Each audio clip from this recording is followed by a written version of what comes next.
ಎಲ್ರಿಗೂ ನಮಸ್ಕಾರ. ಎಲ್ಲರೂ ಹೇಗಿದ್ದೀರಾ? ಸೊ ನಾನಿವತ್ತು ನನ್ನ ಮೊದಲನೇ ವಿಡಿಯೋ ಆ ಶಿವನ ಬಗ್ಗೆ ಮಾಡಬೇಕು ಅಂತ ಅಂದ್ಕೊಂಡಿದ್ದೀನಿ. ಆ ಶಿವ ಪರಮಾತ್ಮನ ಬಗ್ಗೆ ಅದೇನಪ್ಪ ಅಂತಂದರೆ ಅರುಣಾಚಲಂ ಪ್ರದೇಶದ ಬಗ್ಗೆ.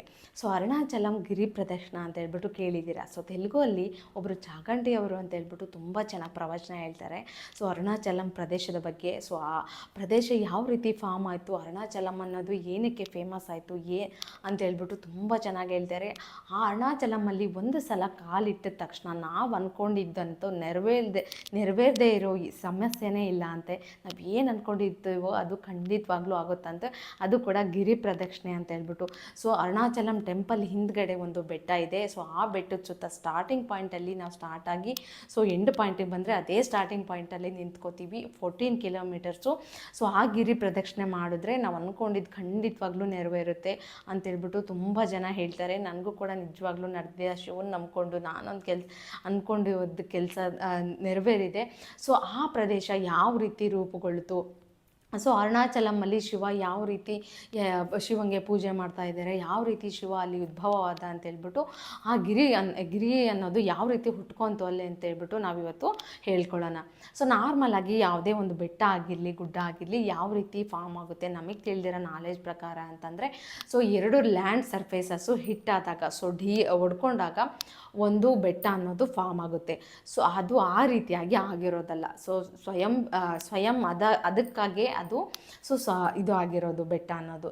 ಅದಕ್ಕೋಸ್ಕರ ಅದನ್ನು ನಾವು ಸ್ವಯಂಭೂ ಅಂತ ಕೂಡ ಕರಿತೀವಿ. ಅಂದರೆ ಅದು ಓನ್ ಆಗಿ ಅದು ರೂಪುಗೊಂಡಿರೋದು ಬೆಟ್ಟ ಅನ್ನೋದು. ಅದು ಯಾವ ಸರ್ಫೇಸಸ್ಸು ಇದು ಮಾಡಿಬಿಟ್ಟು ಅದು ಹಿಲ್ ಅನ್ನೋದು ಫಾರ್ಮ್ ಆಗಿರೋದಲ್ಲ, ಅದಾಗದೆ ಹುಟ್ಕೊಂಡಿರೋ ಹಿಲ್ಲು. ಇದಕ್ಕೆ ತುಂಬ ಪುರಾಣಗಳಿದ್ದಾವೆ. ಯಾವ ರೀತಿ ಅದು ಸ್ಟಾರ್ಟಿಂಗಲ್ಲಿ ಆ ಹಿಲ್ಲಲ್ಲಿ ಒಂದು ಫೈರ್ ಥರ ಫಾರ್ಮಲ್ಲಿ ತುಂಬಾ ಬೆಂಕಿ ಹತ್ಕೊಂಡು ಹುರಿತಾ ಇತ್ತಂತೆ ಬೆಟ್ಟದ ತುಂಬನೂ ಕೂಡ. ಅದನ್ನು ಆ ಕಾಲದಲ್ಲಿ ಜನಗಳು ಶಿವನ ರೂಪ ಶಿವನೇ ಅಲ್ಲಿ ಹೊತ್ಕೊಂಡು ಉರಿತಾ ಇರೋದು ಶಿವನ ರೂಪನೇ ಅಂತ ಹೇಳ್ಬಿಟ್ಟು ತುಂಬ ಜನ ಅದಕ್ಕೆ ಪೂಜೆಗಳು ಪುನಸ್ಕಾರಗಳು ಮಾಡ್ತಾ ಇದ್ರಂತೆ. ಅದಕ್ಕೆ 2 ಪುರಾಣಗಳು ಇದ್ದಾವೆ. ತುಂಬ ಜನ ಒಂದೊಂದು ಕಥೆನ ಹೇಳ್ತಾರೆ. ಅದರಲ್ಲಿ ಫೇಮಸ್ ಆಗಿರೋ 2 ಪುರಾಣಗಳಲ್ಲಿರೋ ಕಥೆಗಳೇನಪ್ಪ ಅಂತಂದರೆ, ಒಂದು ಸ್ಕಂದ ಪುರಾಣದಲ್ಲಿರೋ ಪ್ರಕಾರ ಒಂದು ಸಲ ವಿಷ್ಣು ಹಾಗೇನೆ ಬ್ರಹ್ಮನು ಇಬ್ಬರು ಜಗಳ ಆಡ್ತಾ ಇರ್ತಾರಂತೆ. ನಾನು ಗ್ರೇಟು ಅಂತ ಹೇಳ್ಬಿಟ್ಟು ಅವರಿಬ್ಬರು ಜಗಳ ನೋಡೋಕ್ಕಾಗದೆ ಶಿವ ಒಂದು ಫೈರ್ ಫಾರ್ಮಲ್ಲಿ ಒಂದು ಇದು ಪಿರಮಿಡ್ ಎಷ್ಟು ಎತ್ತರ ಇರುತ್ತೋ ಅಷ್ಟು ಎತ್ತರದಲ್ಲಿ ಅಗ್ನಿ ಉರಿತಾ ಇರೋ ಫಾರ್ಮಲ್ಲಿ ಪ್ರತ್ಯಕ್ಷ ಆಗಿಬಿಟ್ಟು ಶಿವ ನೀವು ಯಾಕೆ ಕಿತ್ತಾಡ್ತಾ ಇದ್ದೀರಾ, ನಾನು ಹೇಳ್ತೀನಿ ಈ ಫೈರ್ ಫಾರ್ಮಲ್ಲಿ ನಿಮ್ಗೆ ಆದಿ ಯಾವುದು ಅಂತ್ಯ ಯಾವುದು ಅಂತ ಹೇಳ್ಬಿಟ್ಟು ಹೋಗಿ ಕಂಡ್ಕೊಂಬನ್ನಿ ಅಂತ ಹೇಳ್ಬಿಟ್ಟು ವಿಷ್ಣುಗೂ ಹಾಗೇನೆ ಬ್ರಹ್ಮನಿಗೂ ಹೇಳ್ತಾರೆ ಶಿವ. ಆವಾಗ ವಿಷ್ಣು ಎಷ್ಟೇ ಹುಡುಕಿದ್ರೂ ಆದಿ ಅಂತ ಅನ್ನೋದು ಎಲ್ಲೂ ಸಿಗಲ್ಲ. ಆವಾಗ ವಿಷ್ಣುಗೆ ಗೊತ್ತಾಗುತ್ತೆ ಯಾರನ್ನೇ ಆಗಲಿ ನಾವು ನಮಗಿಂತ ಕಮ್ಮಿ ಅಂತ ಯಾರನ್ನೂ ಅನ್ಕೋಬಾರ್ದು.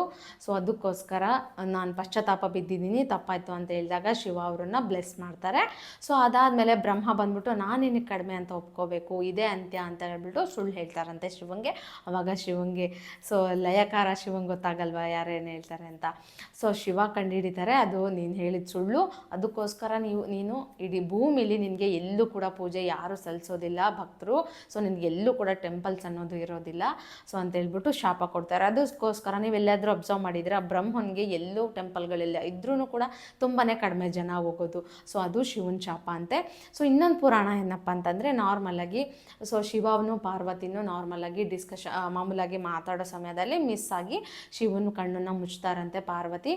ಆವಾಗ ಇಡೀ ಜಗತ್ತು ತುಂಬಾ ಕತ್ಲೆ ಆವರಿಸುತ್ತಂತೆ ಇಡೀ ಜಗತ್ತಿಗೆ. ಆವಾಗ ಅಯ್ಯೋ ಇದೇನಪ್ಪ ಹಿಂಗಾಗೋಯ್ತು ಅಂತ ಹೇಳ್ಬಿಟ್ಟು ಯೋಚನೆ ಮಾಡ್ತಿರುವಾಗ ಈ ಜಗತ್ತನ್ನ ಹೆಂಗಾದರೂ ಮತ್ತೆ ಬೆಳಕಿನ ಇದಕ್ಕೆ ತರಬೇಕು ಅಂತ ಹೇಳ್ಬಿಟ್ಟು ಅರುಣಾಚಲಂ ಅನ್ನೋ ಪ್ರದೇಶದಲ್ಲಿ ಹೋಗಿ ಪಾರ್ವತಿ ದೇವಿ ತಪಸ್ಸಿಗೆ ಅಂತ ಹೇಳ್ಬಿಟ್ಟು ಕೂರಿದಾಗ ಆವಾಗ ಶಿವ ಪ್ರತ್ಯಕ್ಷ ಆಗಿಬಿಟ್ಟು ಫೈರ್ ಫಾರ್ಮಲ್ಲಿ ಆವಾಗ ಫೈರ್ ಫಾರ್ಮ್ ಅಂದರೆ ಅದೇ ಬೆಟ್ಟದಲ್ಲಿ ಇಡೀ ಬೆಟ್ಟ ಹತ್ತು ಉರ್ಕೊಂಡು ಇಡೀ ಜಗತ್ತಿಗೆ ಬೆಳಕು ಅನ್ನೋದು ಆವರಿಸುತ್ತಂತೆ.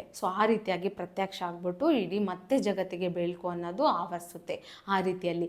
ಇದು ಕೂಡ ಒಂದು ಪುರಾಣ ಇದೆ. ಅದರಲ್ಲಿ ಫೇಮಸ್ ಆಗಿರೋ ಪುರಾಣಪ್ಪ ಅಂತಂದರೆ ವಿಷ್ಣು ಮತ್ತು ಬ್ರಹ್ಮ ಅವ್ರದ್ದು.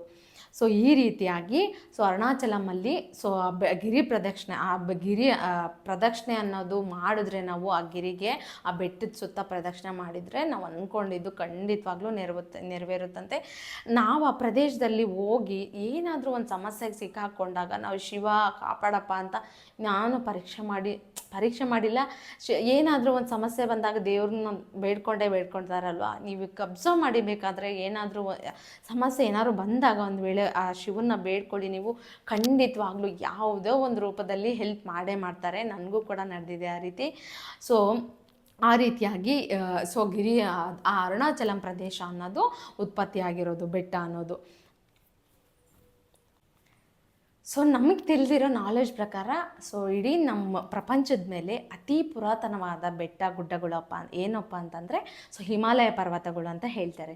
ಸೊ ತುಂಬ ಜನ ಫಾರಿನರ್ಸು ಸೊ ಈ ಅರುಣಾಚಲಂ ಪ್ರದೇಶದಲ್ಲಿರೋ ಸ್ಟೋನ್ಸ್ಗಳನ್ನ ತಗೊಂಡೋಗಿ ಚೆಕ್ ಮಾಡಿದಾಗ ಹಿಮಾಲಯ ಪರ್ವತಗಳಿಗಿಂತ ತುಂಬ ಬಿಲಿಯನ್ ವರ್ಷಗಳ ಹಿಂದೆಯೇ ಸೊ ಈ ಫಾರ್ಮ್ ಆಗಿದೆ ಅರುಣಾಚಲಂ ಗಿರಿ ಅಂತ ಹೇಳ್ಬಿಟ್ಟು ಸೊ ಪ್ರೂವ್ ಆಗಿದೆ. ಸೊ ಅದು ಯಾವಾಗ ಅದು ಕೂಡ ಮನುಷ್ಯ ಜೀವ ಯಾವಾಗಿಂದ ಭೂಮಿ ಮೇಲಿದೆಯೋ ಸೊ ಅದಕ್ಕಿಂತ ಮುಂಚೆಯಿಂದನೂ ಆ ಬೆಟ್ಟದಲ್ಲಿ ಬೆಂಕಿ ಅನ್ನೋದು ಹಂಗೆ ಹತ್ಕೊಂಡು ಉರಿತಾ ಇದೆಯಂತೆ. ಸೊ ಅದಾದಮೇಲೆ ಸತ್ಯಯುಗದಲ್ಲಿ ಕೂಡ ಅದೇ ರೀತಿ ಸೊ ಅದೇ ಫಾರ್ಮಲ್ಲಿ ಬೆಂಕಿ ಅನ್ನೋದು ಹತ್ಕೊಂಡು ಉರಿತಾ ಇತ್ತು. ಅದಾದಮೇಲೆ ಕಾಲಕ್ರಮೇಣ ಸೊ ಮನುಷ್ಯ ಜನರು ಸೊ ಆ ಅಗ್ನಿ ತಾಪನ ತಡ್ಕೊಳಕ್ಕಾಗದಿರ ಇದ್ದಾಗ ಸೊ ಕಾಲಕ್ರಮೇಣ ಆ ಅಗ್ನಿತಾಪನ ಮನುಷ್ಯನಿಗೆ ಆಗದಿರೇ ಇದ್ದಾಗ ಸೊ ತ್ರೇತಾಯುಗದಲ್ಲಿ ಸೊ ಗೋಲ್ಡ್ ಕಲರ್ಗೆ ಸೊ ಗೋಲ್ಡನ್ ಸ್ಟೋನ್ ಥರ ಅದು ಫಾರ್ಮ್ ಆಗಿ ಸೊ ಆ ಕಲರಲ್ಲಿ ಕಾಣ್ತಾ ಇತ್ತಂತೆ, ಗೋಲ್ಡ್ ಕಲರಲ್ಲಿ. ಅದಾದಮೇಲೆ ನಾರ್ಮಲ್ ಆಗಿ ಆಮೇಲೆ ನಮಗೆ ಲಾಸ್ಟಲ್ಲಿ ಯಾವ್ದು ಬರೋದು ದ್ವಾಪರ ಯುಗ. ಸೊ ದ್ವಾಪರ ಯುಗದಲ್ಲಿ ನಾರ್ಮಲಾಗಿ ಸೊ ಕಲ್ಲಿನ ಥರ ಸೊ ನಾರ್ಮಲ್ ಬೆಟ್ಟಗಳ ಹೆಂಗಿರುತ್ತೋ ಅದೇ ರೀತಿ ಫಾರ್ಮ್ ಆಯ್ತಾ ಅಂತೆ. ಅದೇ ರೀತಿ ಆ ರೀತಿ ಕಾಣಿಸ್ಕೊಳ್ಳೋಕ್ಕೆ ಸ್ಟಾರ್ಟ್ ಆಯ್ತಂತೆ. ಯಾಕಂತಂದರೆ ಆ ಅಗ್ನಿನ ನಮ್ಮ ಜನಕ್ಕೆ ತಡ್ಕೊಳ್ಳೋದು ತುಂಬಾ ಕಷ್ಟ ಅಲ್ವಾ. ಸೊ ಆ ರೀತಿಯಾಗಿ ದೇವರು ಕರುಣಿಸಿದ್ದಾನೆ. ಇವಾಗ ಇನ್ನೇನು ಕಲಿಯುಗದಲ್ಲಿ ಕೂಡ ಅದೇ ಥರ ಇದೆ. ಸೊ ಈ ರೀತಿಯಾಗಿ ಅರುಣಾಚಲಂ ಪ್ರದೇಶ ಅನ್ನೋದು ಆ ಶಿವಯ್ಯ ಪ್ರತ್ಯಕ್ಷವಾಗಿರೋ ಸೊ ಅಲ್ಲಿ ಪ್ರತ್ಯಕ್ಷ ಆಗಿ ನಮಗೆಲ್ಲ ಕರುಣಿಸಿರೋ ಸೊ ಈ ಭೂಮಿ ಮೇಲೆ ಇದು ಮಾಡಿರೋ ಅತ್ಯಂತ ಪವಿತ್ರವಾದ ಜಾಗ. ಖಂಡಿತವಾಗ್ಲೂ ನಿಮಗೆ ಒಂದ್ಸಲ ಟೈಮ್ ಇದ್ದರೆ ಖಂಡಿತವಾಗ್ಲೂ ಹೋಗಿ ಬನ್ನಿ. ಸೊ ತುಂಬಾ ಒಳ್ಳೆಯದಾಗುತ್ತೆ. ಸೊ ನಿಮಗೆ ಈ ವಿಡಿಯೋ ಇಷ್ಟ ಆಗಿದ್ದರೆ ದಯವಿಟ್ಟು ಒಂದು ಸಬ್ಸ್ಕ್ರೈಬ್ ಮಾಡ್ಕೊಳ್ಳಿ ಫ್ರೆಂಡ್ಸ್, ಹಂಗೇನಾ? ಓಕೆನಾ? ಸೊ ಥ್ಯಾಂಕ್ ಯು ಎಲ್ಲ.